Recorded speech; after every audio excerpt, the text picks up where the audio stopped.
और आपको बता देते हैं इस समय कैबिनेट मीटिंग हो रही है उत्तर प्रदेश में। मुख्यमंत्री योगी आदित्यनाथ सीधे आपको लिए चलते हैं वहाँ इस समय प्रेस ब्रीफिंग की जा रही है। बहुत खुशी की बात है कि जिस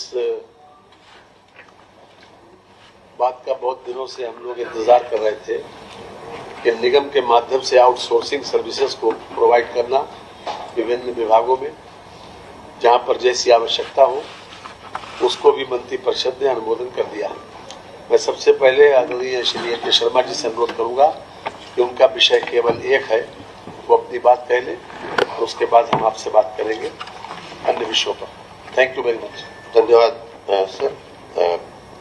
मीडिया के सभी मित्रों, ये नगरीय परिवहन से जुड़ा हुआ विषय है और नगरों में आने जाने वाले लोग, जो आसपास के इलाकों से जो लोग आते जाते हैं, उनके परिवहन की सुविधा को बेहतर बनाने के लिए हम लोगों ने एक प्रस्ताव मंत्रिपरिषद के समक्ष रखा था कि नेट कास्ट बेसिस पे, मतलब कि प्राइवेट ऑपरेटर को हम लोग लाइसेंस दें और वो लोग अपने घाटा मुनाफा के बदौलत, सरकार उनको कोई पैसा नहीं देगी, कोई सपोर्ट नहीं देगी, सिर्फ उनको एक वैधानिक सपोर्ट देते हुए ई चार्जिंग वगैरह की जो व्यवस्थाएं हैं उसको थोड़ा सा उनको सुविधा देते हुए सारा का सारा खर्च प्राइवेट ऑपरेटर उठावे, इस शर्त पे net cost contract basis model बोलते हैं उसको, उस पे प्रयोग के रूप में कानपुर और लखनऊ के 10-10 रूट, मतलब कुल मिलाकर के 20 रूट पे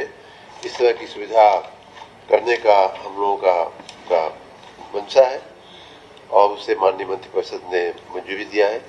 आपको मैं भी बता दूं कि वर्तमान में 15 नगर निगमों में 743 ई बसों का संचालन हो रहा है और ये जो बसें बनेगी, कुल कानपुर में 10 रूट और लखनऊ में 10 रूट, इस प्रकार 20 रूट पे ये बसें चलेगी। ई बसें होंगी सारी की सारी।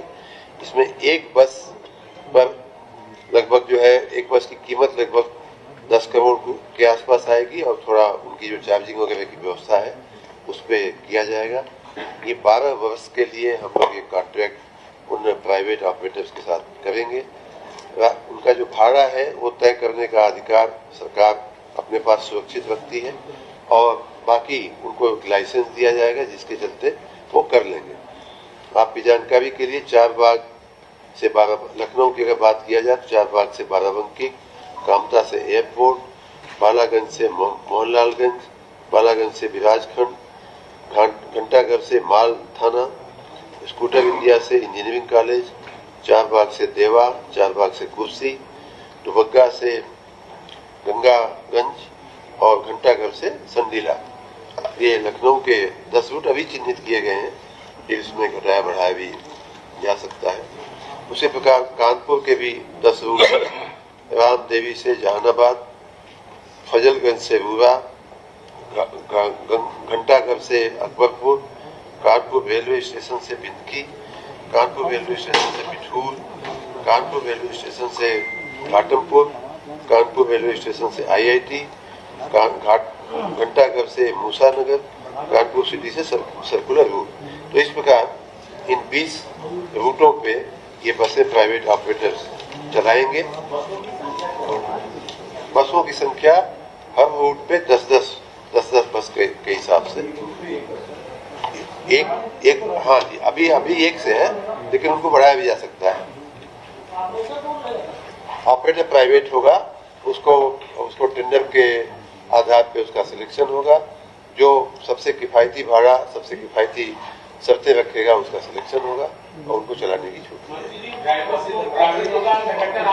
सब कुछ उन्हीं का होगा, ड्राइवर, कंडक्टर, बस, डीजल, बस, इलेक्ट्रॉनिक चार्जिंग, इलेक्ट्रिक चार्जिंग, सारी की सारी व्यवस्थाएं उनकी होंगी। हम खाली उनको लाइसेंसिंग करेंगे, मॉनिटर करेंगे, भाड़ा वो एकदम से बढ़ावे ना, उसकी व्यवस्था रखेंगे। चार्जिंग की जो व्यवस्था है वो, क्योंकि चार्जिंग में गवर्नमेंट का भी रोल आता है, बिजली विभाग का रोल आता है, तो उतनी वहां तक उनको पॉइंट तक बिजली देने का व्यवस्था सरकार करेगी, बाकी सारा का सारा काम उनका होगा। बहुत बहुत धन्यवाद माननीय शर्मा जी। उत्तर प्रदेश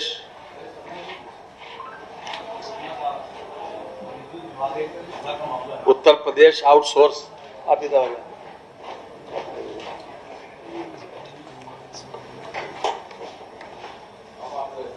उत्तर प्रदेश आउटसोर्स सेवा निगम की का कंपनीज एक्ट 2013 के सेक्शन 8 के अंतर्गत एक public limited company non profitable का जो गठन किया गया है, उसी के तहत उत्तर प्रदेश सरकार के विभिन्न विभागों तथा संस्थाओं में आउटसोर्सिंग के माध्यम से कार्मिकों की सेवाएं जो दी जा रही हैं, उसको बेहतर बनाने के लिए आज मंत्री परिषद के समक्ष एक प्रस्ताव आया है।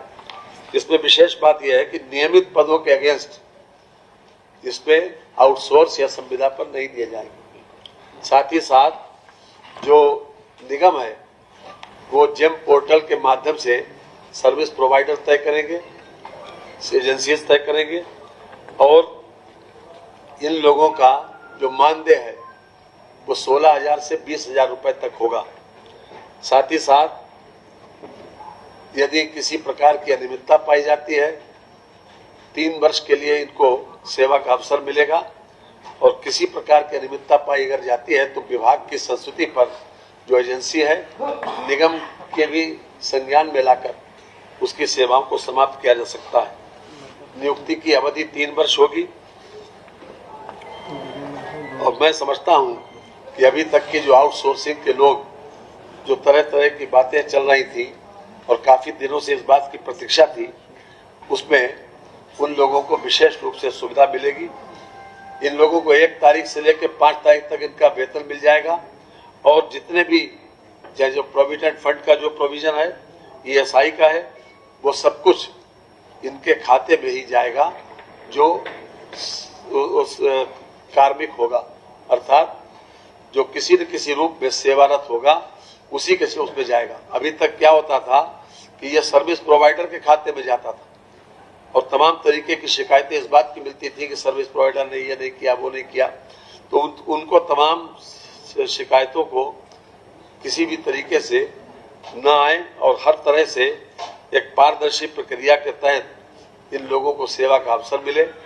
और चूंकि अभी तक सरकार तो देती थी पैसा, लेकिन इन लोगों को यह भी शिकायत मिलती थी कि इन लोगों को पूरा पैसा जितना सरकार देती है उतना नहीं मिल पाता। इसलिए हर तरह से इसमें एक पारदर्शी प्रक्रिया को अपनाने का प्रयास किया गया।